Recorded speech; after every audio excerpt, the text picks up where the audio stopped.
Hi guys, నేను మీ Kalyaniraj. Welcome back to Buchamma lifestyle 119. అందరూ బాగున్నారా? నేనైతే చాలా బాగున్నానండి. మీరు ఎలా ఉన్నారు? కామెంట్ సెక్షన్లో అయితే కామెంట్ చేసేసేయండి.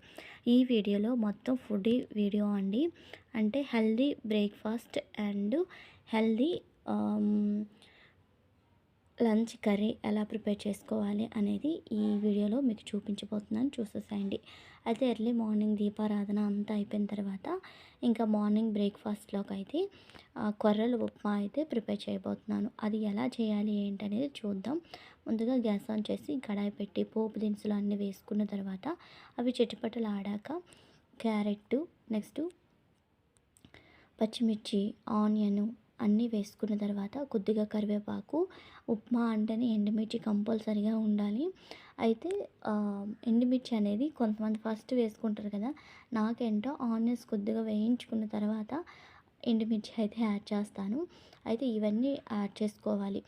ఆనియన్స్, పచ్చిమిర్చి, క్యారెట్, నెక్స్ట్ పోపు దినుసులు, జీరా అన్నీ వేసుకున్న తర్వాత బాగా వేయించి పెట్టుకోవాలన్నమాట. ఇలా వేయించుకున్న తర్వాత నేను ఇక్కడైతే 3 గ్లాసుల రవ్వనైతే తీసుకుంటున్నాను. దానికోసం 6 గ్లాసుల వాటర్ని అయితే ఇక్కడ యూజ్ చేస్తున్నాను. అంటే గ్లాసుకి 2 గ్లాసెస్ వాటర్ని అయితే యాడ్ చేసుకుంటున్నాను. యాడ్ చేసుకొని ఈ వాటర్కి సరిపడినంత సాల్ట్ అయితే యాడ్ చేసుకొని, వాటర్ చూసారు కదా బాగా బబ్లీ లాగా మరగాలన్నమాట. మరిగిన తర్వాత ఇప్పుడు రవ్వనైతే యాడ్ చేసుకోవాలి.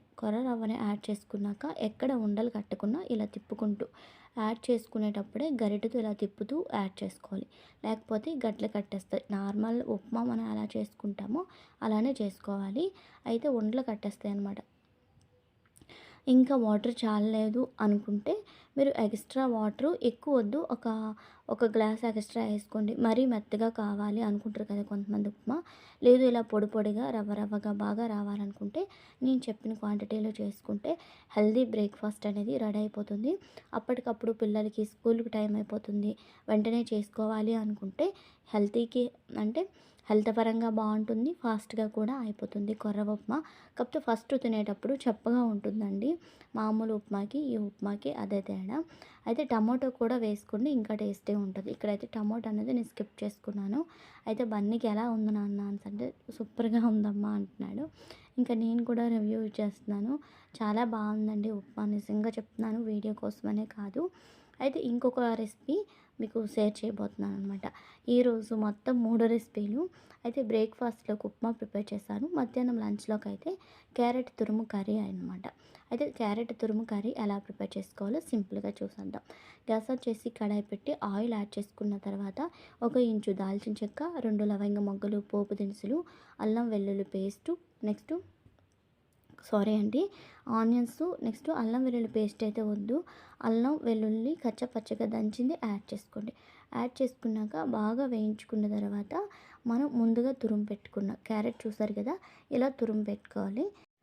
అయితే ఈ క్యారెట్ తురుము ఉంది కదా, క్యారెట్ తురుము సేమ్ ఇదే ప్రాసెస్లో మీరు క్యారెట్ రైస్ కూడా పిల్లలకి లంచ్ బాక్స్ అనేది ప్రిపేర్ చేసుకోవచ్చు. లేకపోతే మీ హస్బెండ్స్ ఉంటారు కదా, మార్నింగే నాలాగా క్యారెట్స్ కట్టిన వాళ్ళకి కూడా ఇలా క్యారెట్ తురుము బాగా వేయించుకున్న తర్వాత దానిపైన రైస్ వేసేసి తగినంత సాల్ట్ వేసి బాగా వేయించుకుంటే క్యారెట్ రైస్ అనేది ప్రిపేర్ అయిపోతుంది.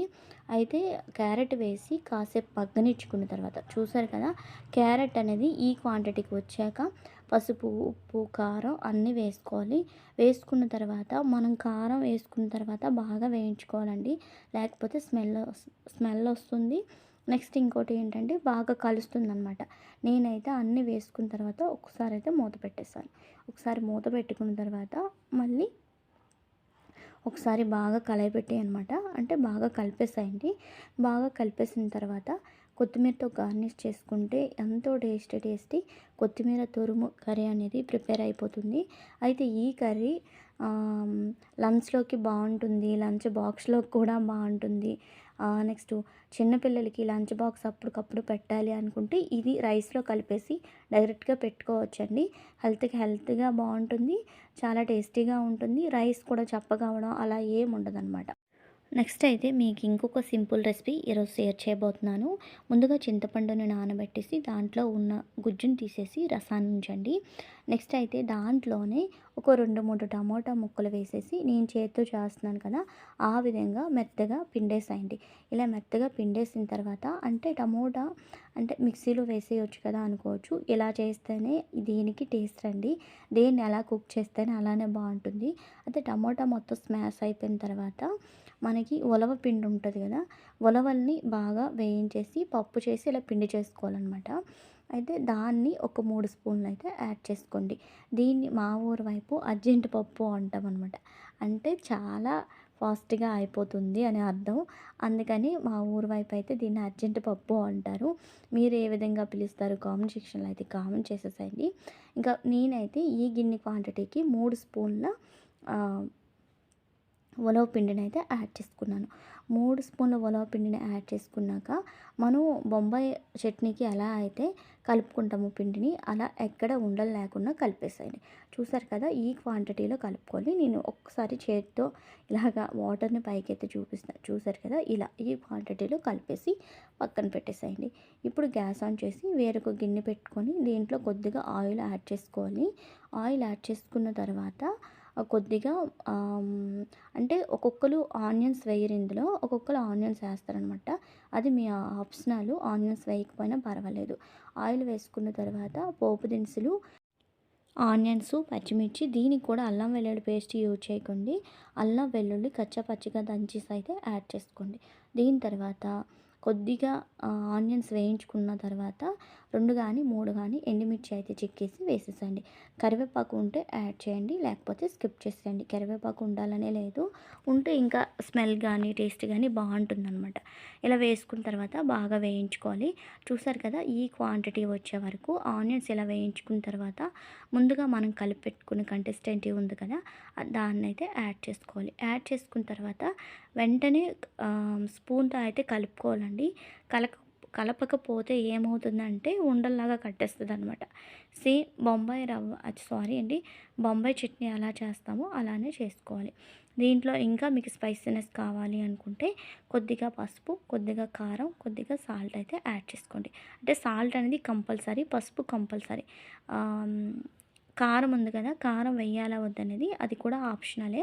ఆల్రెడీ పచ్చిమిర్చి, ఎండుమిర్చి వేసుకున్నాం కనుక వేయకపోయినా పర్వాలేదు. అయితే ఒక 3 పొంగులు వచ్చిన తర్వాత చూసారు కదా! ఇలా చిక్కబడిపోతుందనమాట అర్జెంట్ పప్పు. ఇలా చిక్కబడిపోయిన తర్వాత కొత్తిమీరతో గార్నిష్ చేసుకుంటే మనకి అర్జెంట్ పప్పు అనేది రెడీ అయిపోయినట్లే. ఒక్కొక్కరు ఒక్కోలా పిలుస్తారండి. మా వైపు అయితే అర్జెంట్ పప్పు అంటారు. సున్నిపప్పు చారు అంటారు. నెక్స్ట్ ఉలవ చారు అంటారు. చాలా రకాలుగా పిలుస్తారనమాట. ఇది కూడా సింపుల్‌గా అయిపోయే రెసిపీ. చాలా హెల్త్‌కి కూడా చాలా మంచిదండి. నెక్స్ట్ అయితే ఇంకా అంతటితో రెసిపీస్ ఈరోజైతే ఈ వీడియోలో మీకు 3 రెసిపీలు అయితే షేర్ చేశాను. ఏ రెసిపీ నచ్చిందనేది కూడా కామెంట్ సెక్షన్‌లో అయితే కామెంట్ చేసేయండి. అయితే నైట్ డిన్నర్‌లోకి దోస మళ్ళీ నైట్ దోస వేశాను. నెక్స్ట్ 2 చట్నీలు అయితే చేశాను. పల్లీ చట్నీ నెక్స్ట్ బొంబాయి చట్నీ కూడా ప్రిపేర్ చేశాననమాట. దీని తర్వాత మరి వీడియోస్ అనేవి ఇంకెక్కడ షూట్ చేయలేదండి. ఐ హోప్ ఈ వీడియో మీ అందరికి నచ్చిందని అనుకుంటున్నాను. ఈ వీడియో కనుక మీకు నచ్చితే లైక్ చేయండి, షేర్ చేయండి. మరిన్ని వీడియోల కోసం మన ఛానల్ని తప్పకుండా సబ్స్క్రైబ్ చేయండి. Bye bye. Keep watching. మరో కొత్త వీడియోతో మళ్ళీ కలుద్దాం.